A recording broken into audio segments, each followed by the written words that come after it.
Welcome back to Heated Conversations right here on Sports Radio 610, guys. We are coming to you from New Orleans. I mean, this is the reality right here, man. The reality is this is Wrestlemania.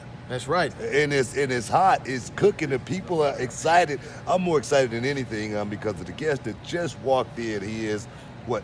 He's 6'8". He's 380 pounds. He's the monster. Say the whole thing. He's 380 pounds of romping. 380 pounds of romping, stomping, grave digging destruction. That's right. He is the monster among men. He is Braun Strowman. What's going on, Braun? Hey, boy, good morning. How are you, man? Thanks for having me on. Just getting going in NOLA this morning. Hey, man, WrestleMania, man. I mean, let's talk about it, man. Let's talk about the journey of Braun Strowman. I mean, just say, for instance, 3 years ago, no one knew who Braun Strowman was. Correct. And now, I mean, you have rose, from the ashes to become one of the biggest stars in the industry, one of the biggest stars in the WWE. I mean, let's talk about it. I mean, how does that feel to go from, almost like overnight success? It's surreal to me. It's still hard to wrap my head around all of this. It's like trying to lasso the wind, book. It's just the WWE's done things for me in such a short amount of time that I've never been able to accomplish without it. They've done things for me, my family, my friends. They've given me opportunities, and every opportunity that WWE has given me, I take the ball and I run as hard as I can with it, because you never know when your last day is going to be. So I look at everything like this could be my only opportunity, so I'm going to make the best of it. That's the thing, taking the opportunity, when that knock comes, you know what I mean? You got to open that door and look at, hey, you got to be ready. You got to be prepared. And a lot of the instances, I've been watching your career. You haven't been prepared, but you've gone out there and gone that extra mile and said, hey, I'm willing to try. I'm willing to put myself in that position. I'm willing to fail to succeed. That's what I've noticed with Braun Strowman. Where does the work ethic come from? Just my whole life, everything that I've ever gotten in life, I've worked hard for, and I've taken, earned, not even for saying earned, yeah, I've taken it. It's just, I believe that anything in life, if you work hard for it and achieve it, you'll appreciate it. If someone gives you something, you don't appreciate it. You go, oh, I just take it for granted. But when you put your heart, soul, and every ounce of being that you have into something, and it pays back to you, there's nothing as gratifying in this world. I remember, I grew up, I didn't have a whole lot, and my cousin, he had his mother and his father, you know what I mean? I admired that, he had a Camaro when he was 16 years old, it's nice. I was walking, and then he turned 18 years old. He got in trouble because he got caught stealing at Target, and they told him that we were going to punish you, we were going to get you a brand new Z28, for your graduation, but now we're only going to get you the Trans Am. You know what I mean? Yeah. You know what I mean? No, man, poor me. He drove the rims off that car. I mean, he never changed the oil in it or anything. He didn't appreciate it because he didn't earn it. It was given to him. And back in the day, you seen the cool cars like the Ferraris, and they had the cool Hollywood top, where it was just you can look up and see the sun. He had the T-tops in the Trans Am, but he wanted the Hollywood top, so he cut the T out of the Trans Am, and the bottom of the car fell out because the T was gone. So he did seriously. So he did not. He didn't cherish that car because he didn't earn it.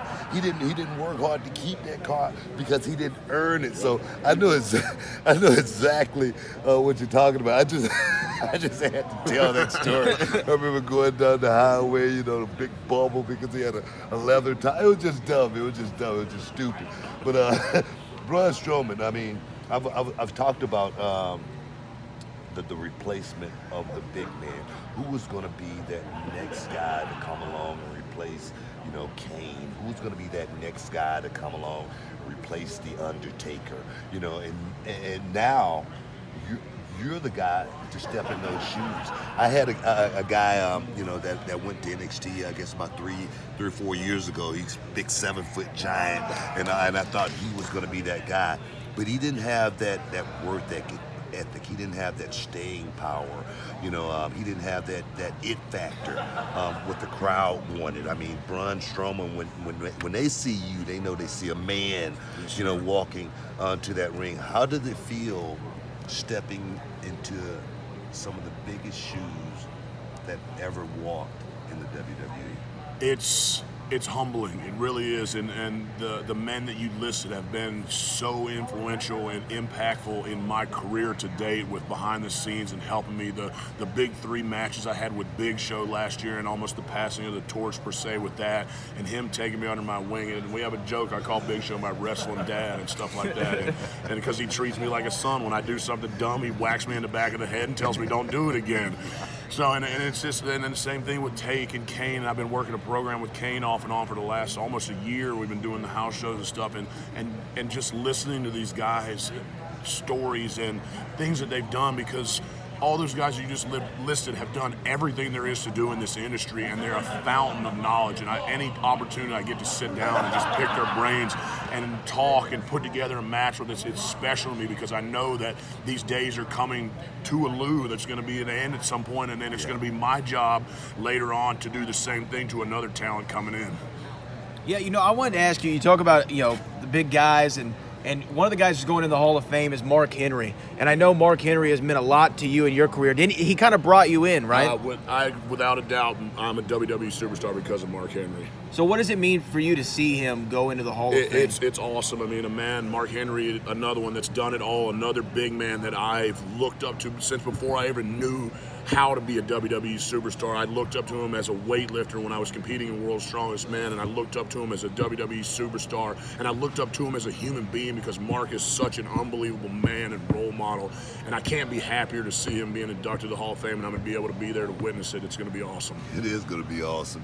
Mark is one of the guys I, called on when Charmel went to OVW, and I called Mark. I said, hey, man, my girl down there, I need you to make sure you take care of her. You know what I mean? And Mark said, hey, I got this. When Mark tells you he's got it, he's got it. Yeah, I'm serious, So Mark is definitely my guy, man. Wrestlemania, man. What does this mean? Of course, you got a big tag match coming up here. Good walkout tag team champions. Yes, We don't know who the mystery partner or anything is like that. We've been speculating. We don't want to throw any names out there, but we've been speculating. How does it feel, being a part of WrestleMania? It's awesome. Like, to now, I've been working really, really hard since the draft, since I've got split up from the Wyatt family. They kind of took me to the deep end of the pool, and they threw me in, and they said sink or swim. And I think I've been doing a pretty good job of keeping my head above water, and now I have an opportunity to go out on the grandest stage in the all and take my moment, and that's what I'm going to do. Yeah. What side are you playing on? Because my thing is, the fans, they seem to love Braun Strowman. You know what I mean? Braun Strowman seemed to have a change of heart as of lately. A little bit. The WWE Universe has showed me a lot of love, and I still, time to time, let my temper get the better of me. But for the most part, I try to mean well. Every once in a while, things happen, and people get these hands.